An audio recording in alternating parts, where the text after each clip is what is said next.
开始录音。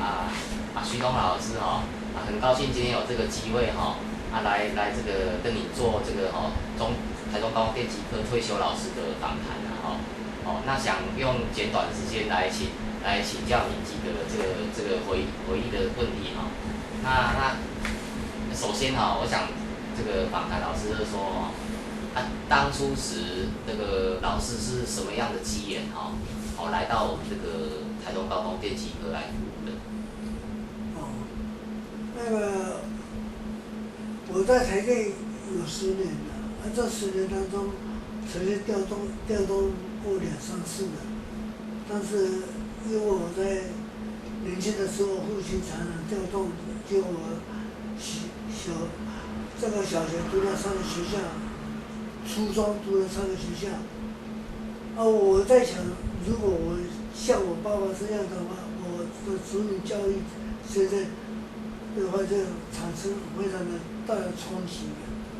这当中呢，我曾经受到这个新民高工校长的这个垂爱去帮他创设业界部的电子科。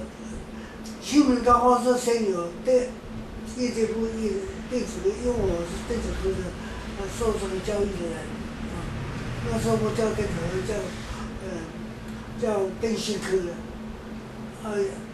校长的话，因为我岳父的关系认识我，叫我去把他筹划，所以我在那里就教了业界部的学生，都是反正下课这个已经违反过时间了，这个有没有违法？教的时候呢，就是说教学生也不错的虽然是那时候学生素质不是很好，但是蛮有情感。后来的话，因为基于上面的因素，那我就成了在台中高工有在兼课的老师认识，有那时候的电子科主任区域主任介绍我到台中高认识何主任、何文德主任，然后去拜访校长，校长跟我聊了之后呢，他第一个见解就是说你不是个高工毕业，怎么有办法教实习呢？结果何主任就跟他讲了，说校长你要晓得我是那个南园高中毕业的，成大毕业的，不是在教实习的。后来校长也跟我讲说，这里没有宿舍了，你不能当导师了，待遇比电力公司差了。我跟他讲了，我并不是说在这没有工作来求工作，所以现在有工作来的话是薪水往上添上，我的动机只有上述的原因了，他就说，那是这样以后再讲了。这个当中的话，陈校长也来一个公函要调查这个人的那时候戒严时期就是思想的问题。我是那个单位的负责人，我说你要调查的话，总公司的这个人事事情要资料，我自己不方便写。后来的话有没有效果我不知道结果到9月那时候开学的9月2号晚上，何主任的冒着雨到我家里找我，我也不认识他了，因为因任他就跟我讲说我是何主任，结果一查他说实在是真的找不到老师了，而且你有这专才的话，需要你们的帮忙。我就一口答应了。答应之后，那时候在高工的话，陈校长对我要求很严谨，就像基修科1个礼拜1节课的电工学，他专程调那个周岳部去看，因为周岳部后来他签了个宗旨，刚好我有那个这个一节课语音大概会有敷衍，后来他肯定了，啊，结果印了之后呢，他就是叫我告诉我说，我叫你来就是要借苏培这个，我说苏培已经有邱克礼老师在教，他说我的长辈在台中在电力公司有我的长官一样，不要去断人家的财路。他说你不知道，我当一个校长，每一年都要写公文到总公司要请人家来帮忙。今天如果你来接的话，那我就不需要去大家动摇了。我说那我试看看，我说你不要是至少有10年看过，你讲过几万嘛，花个地铁站嘛，啊，所有这些老师都没有看过那些什么贝亚斯爱什么没的，因为他学化工的，他本身学化工他有专长，所以来认讲，说好了，既然你这样抬起，我就接受了。所以他最后跟我讲，我要你来的动机就是这样的，所以我就跟他说，好，谢谢，谢谢老师，谢谢老师。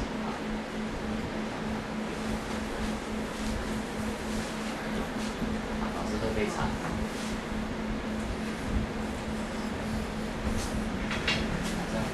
这样听老师讲起来早期我们的师资要专业，这方面是很不容易要专业的师资啊。因为他苏培意识，业界部、这些部、陈校长都主张要限制电力公司的人来教。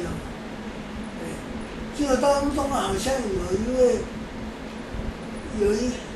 在何西在老师时代有一位陈大毕业来教过，短教的时间后来也就没有再教这个。好，陈校长比较务实的。是哪一位陈校长？陈维忠校长。陈维忠对，那个时间是陈维忠校长那我们老师，我们再请教你接下来这个问题那时候你到台中高工这个学校环境，你那时候你看了，你觉得这个学校环境给你的这个印象是什么？比如建筑物因为那个时候可能还有一些日本时代留下来的建筑物，或者是都是日本时代留下来的。这样子那时候大概学校给你的印象是什么？比如说只有那个旧高工在工学路那边是新建的，其他都是木板。那个礼堂旁边那个椰子树，那个时候就有。对。那个旧校门进去旁边那一排那个松树，那个时候那个也有。那个都也有那一排松树跟椰子树，这样应该有40几年，快50年，超过50年。如果这样子应该有。你59年到学校嘛那个礼堂、集贤堂那个时候有吗？民国59年。那其实日治时代就有了。是吗？对。不是那个民国34年之后才盖的。这个可能现在很多学校，可能很多学校的老师都不知道这个政府就是学校至少保持几年怀念说，台中一直往上提礼堂，台中往上提礼堂，还有礼堂，即摆迄个郑康仁校长是从翻修，我感觉伊做啊18我咧开玩笑，你做30年要翻修，他全部都用红骨头来架更基板那个看那些我看到有人不行落雨，很头痛。是。我们那个时候的那个，如果比较远道的那个同学，比如说彰化、南投他们那时候学校有宿舍让他们住吗？有呀。他那时候他们住的宿舍也是日本时代的那个木造房子。那这个对学生照顾还是蛮不错的哈。但是那时候我以前时代的话，我听学生在讲了，帮来搞产业吧。但是学校他怎样，无偿短而我的样。这现在不一样了。是，好。那接下来我们再接下来的问题哈，那老师的印象里面哦，我们那个中工电机科哦，这个学生的这个学习风气或者同学间这个有没有什么相互砥砺、相互勉励啊？然后来不懂的地方来问老师啊，这个情况啊，学习的风气，老师这个还记得吗？有了，但是我对学生要求比较严格。是。像有一个我，但是不要说他的名字。是。他一进到学校来就，他那时候是台中一中毕业的。是哦。他晓得他来跟我认关系了，他叫我学长，你好，我是一中毕业的。你出去叫我学长，我但是不管怎样，你要在课堂里我是你的老师的。就他很聪明。字也很漂亮，但是很喜欢打乒乓球。结果他就透过陈冠希的实习报告不甩你。为了实习报告不甩你，我就因为你没有交实习报告，后来我现在说你这个1个礼拜内你要交齐，我给你补交，最好温是60分。结果他不交了。不交我就那时候实习不及格，就来留级，就来硬。本来这个学生应该很加切我，但是这个学生，你有机会问这个成就了嘛？对公英语常常考了90几分100分，很聪明，结果他喜欢打乒乓球，所以乒乓球就不了他，结果他读了4年之后呢，也就不能保送嘛，因为你留过级，所以他考到亚东的他，你说他是多少？他在亚东他就到那个教出去当工读生了，他发现亚东毕业的学生啊，虽然他说不放弃走。下基本就处理我老师，我想帮你休学。我说怎样？知道你的是你的导师，你问我不大好意思说。我跟你讲，现在都了解我只有你，因为他晓得，他也跟我很难过。他的说，他父亲不在，母亲一家财，所有学生都是他姐姐在供养他。我说这个人情，你毕业时候你只要有你的这个，但是人情你应有爱去，你这个你才会。后来伊来甲我讲过，他要办休学，因为要重考。你呢？如果别人有问题没有问题的话，我暂停重考，他第二考上台北工专，考上台北工专毕业之后，他又来告诉我说：“老师，我考到电信的技术，我当面骂他。我说你台工专毕业考上技术，你来告诉我，至少你也考上技术员啊。没有高级也要技术员，技术干什么？”后来这个学生啊，没有去报到，结果他大概7、8年前从事建筑业当了总经理，一直去东南回家帮188年，就这样。我有这一段觉得还有就是在夜校的话，他你在夜校了，夜校的话大家都说学生都是很差，但是我在夜校觉得很满意的有2位学生的，一位叫陈胜华，现在叫蔡明，太平当中医师了。嗯。他来读高工已经超龄了，因为我小弟也初三了，今天出去在看，这种伊甲讲，我你俩来这读书，用我做书在看，什么你看登峰会者，结果看不懂，他在想我说不再求学要怎么办？后来他就在去读那个书语中的夜间部，夜间部毕业之后就考上台中高的入这个夜间部了。哦，可以考试考，这样学习不会有。书语中的夜间部的学生能够考上这个自主不错啊。他的招生公开招生了，所以自成的夜间部都考上。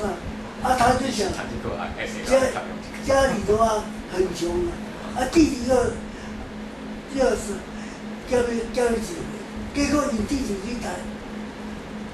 去谈合作，我们台中高工机械科，阿姨过来打工，薯沙厂前进修理，结果你这修理有时候去谈彰化师大为了给西营高工做老师退休了，应该是退休了。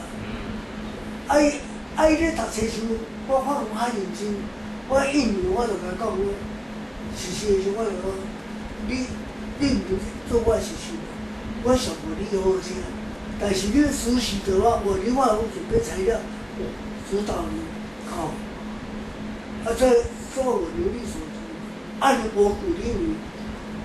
这个他已经满18岁了，去考甲组跟将。他说不可能，应该把不可能化为可能的我做起你去考甲组跟将，我就讲我车上伊讲伊无钱的情况，你不懂拿来问我，要书呢读书你去借，你还要他借了几个学生。借书的话大概1个月还，我来借1个学期，你我看，然后这个你不要把弄坏了，我再拿去还。我只能够这边来帮忙你。结果他第1年就还等你几年就可能家长就这样，就把那个定价的牌租给人家，1个月10多块，就有收入了。所以他高三的话说，这嘛。你也在突破，你现在有收入来，阿姨成绩都有奖学金的，你还是要去考大学，他跟我就说，我不敢讲，我能够这里毕业的我已经做半年了，你准备突破，就起来我就掉了。一样，同样台湾呢，你准备考取定向的模式，求不到，结果比较，你说夜间部第1年可能在大考中，当年就考定了。毕业之后，陈瑞在西门高工教书了，自己又准备考中医师，又考取了中医师。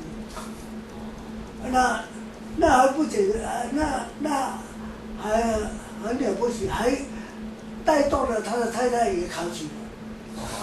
结果现在讲都是中医师。你若看讲，伊来台中讲，较早摆来讲，我中医师，我是中医师，你讲到在下学生讲，顾客都去考中医师了。那个有一个学位是79吧，是不好讲过，廖明人，牙科医师，对，廖明人，小学是我那时的学生。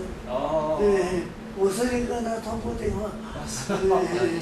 他好像是小学的时候是的，是的，我的学生。这么巧，原来是这么巧。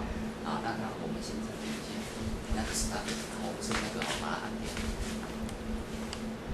还有一位就